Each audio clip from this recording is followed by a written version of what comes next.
What's up, guys? I'm Chad Barnes, and welcome to the channel. Here, it's all about real car talk, from simple fixes to smart driving tips and keeping your ride in top shape. If that sounds good to you, go ahead and give the video a thumbs up. Hit that subscribe button, and make sure you watch all the way through. There's a lot of good stuff coming. Let's get to it. Boo boo boo is for a reason. There will be very little theory today. Motor trolling is when, on a 4-cylinder motor, ignition skipping starts in one of the cylinders for some reason. Although I once came across an amusing theory on the internet that engine trolling is when a 4-stroke motor is missing one of its strokes. Well, it happens. I will not comment on this scientific discovery. Everyone who started his way of motorist with 9 or something similar spiritual and staple will immediately roll up his sleeves. And in most cases will find the cause of malfunction. Those who recently got on the wheel of an injector car and confused the DPKV, which we wrote about not so long ago, and the oxygen sensor, it gets more complicated. It seems like there are too many smart things, blocks, sensors, and other computers, and it's hard to figure out a motor like this. There is a part of truth in it. The death of the same DPKV can lead to an uncertain start of the engine, and to its Trojan. But let's face it, not so often these sensors die by themselves, and the cause of the Trojan is much more often much simpler. And finding it yourself is not only easy, but also pleasant. It's impossible not to notice the trots themselves. The engine runs unevenly. Instead of a uniform tr from the exhaust pipe, you hear some uneven tr-boo-br-boo, and sometimes it can slam quite loudly if gasoline accumulates in the exhaust, evaporates and sharakat from the heated iron. Sometimes, but not always, the check engine light will flash or light up. And this is already a good reason to engage in diagnostics. I want to warn you at once, computer diagnostics itself is a necessary and good thing, but you should not hope that someone for 500 rubles will connect his Chinese ELM 327 scanner to your car and immediately make a diagnosis. Most likely, the result of such diagnostics will be the phrase ignition skip in such and such cylinder, and that's it. Why the skip, where the skip comes from, what to do with it, all this puts such a gore diagnostician in a deadlock. In response, you will see his look, as a reclusive pensioner looks at LJ, and hear inarticulate bleating. So, if there is no money or desire to go at once to a good but expensive diagnostician, it makes sense to deal with the motor yourself. For example, we will disassemble the simplest atmospheric 4-cylinder gasoline motor, which are the majority of modern budget cars. Approach to solving the problem I suggest not quite standard. We will go not from cause to effect, but vice versa, as we face it in life.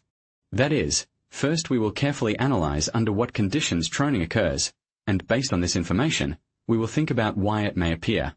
Let's start with the simplest case, i.e. after a morning start in wet weather. Morning, rain, no spark situation. In warm and dry or rather frosty weather the engine starts easily in the morning, but in wet or rainy weather it is difficult. After starting, the engine starts to run smoothly, but as it warms up it starts to run smoothly. This is the simplest and classic case, to overcome which is quite simple. Almost always in this case, the ignition system is to blame, high voltage wires or ignition coil. They can get damp overnight, and the spark that escaped through the breakdown starts to walk on their wet surface. As the car warms up and dries out, the problem disappears by itself, but in the morning it appears again. In dry weather, of course, much less often. Of course, it would be best to have a scanner in this case. It would allow you to accurately determine in which cylinder began to skip.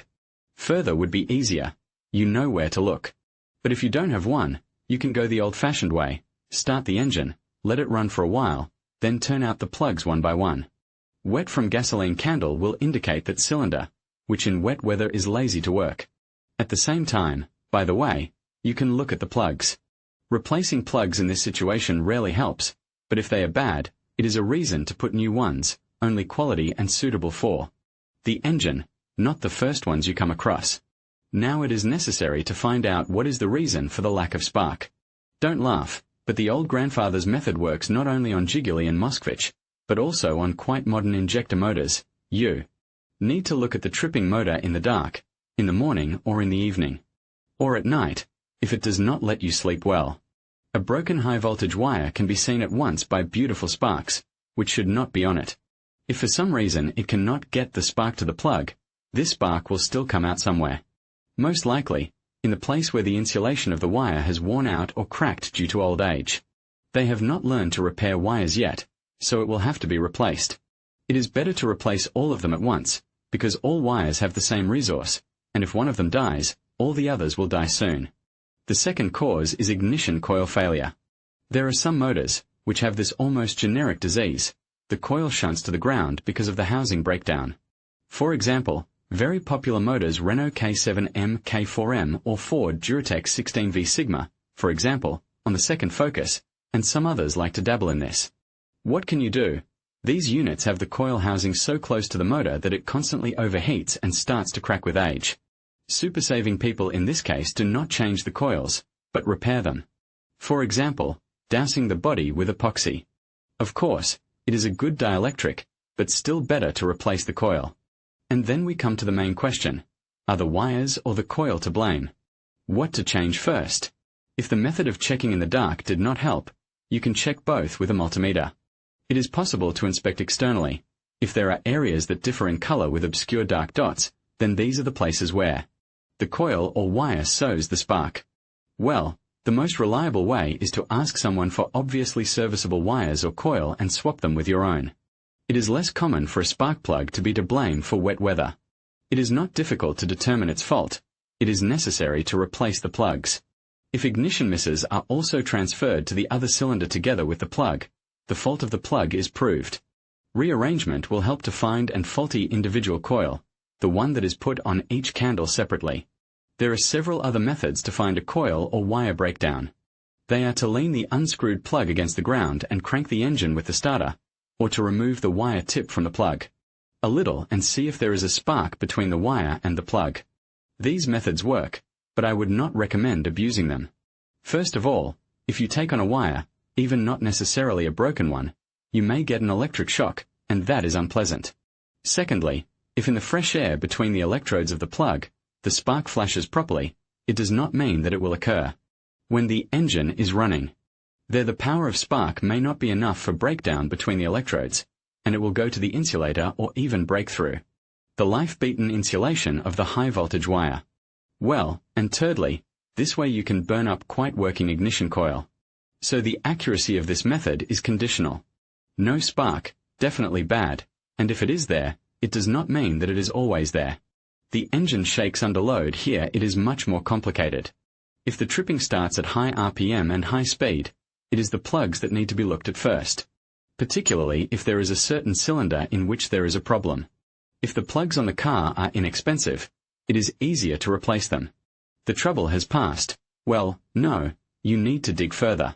And digging without experience in this case can take a long time.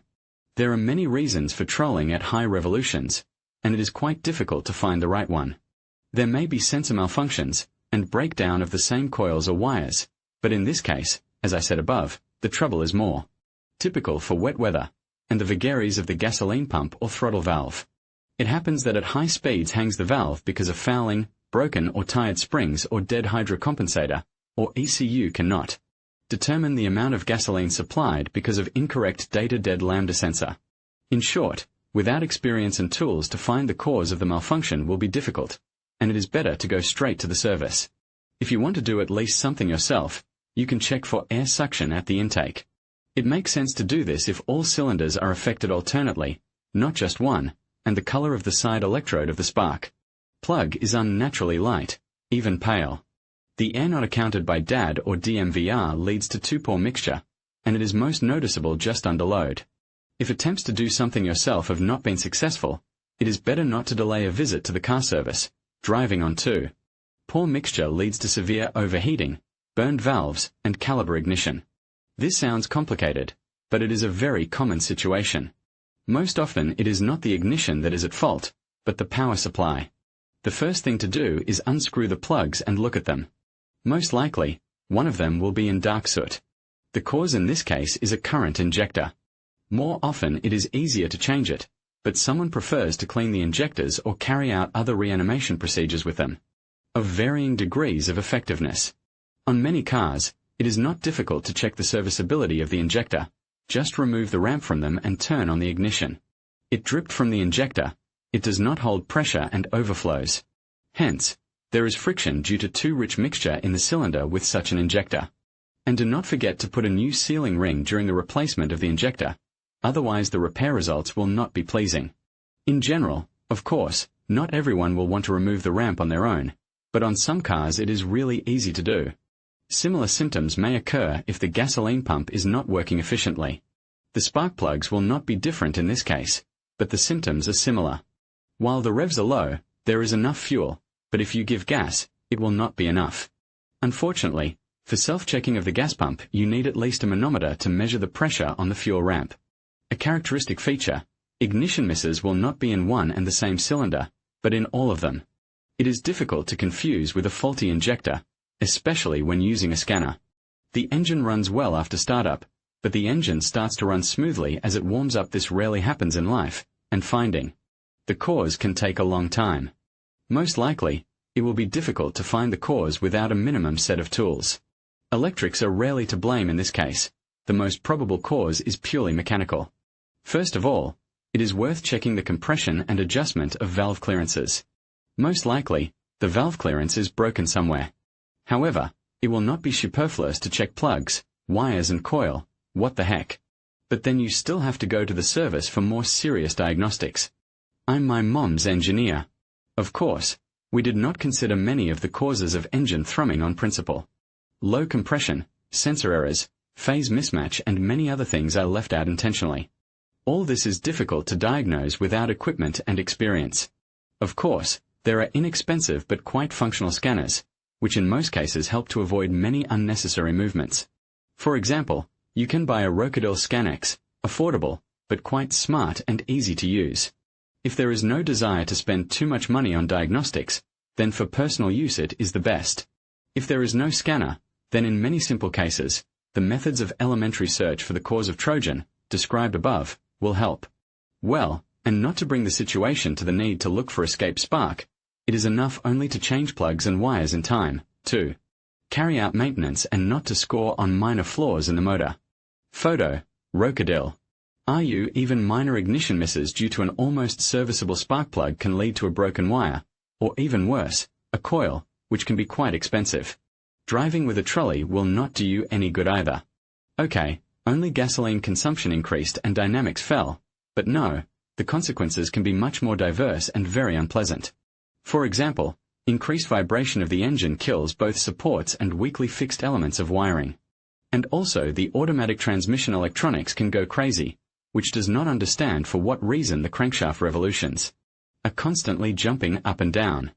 In general, there can be a lot of all sorts of consequences, although all this could be avoided by buying some plugs for 300 rubles.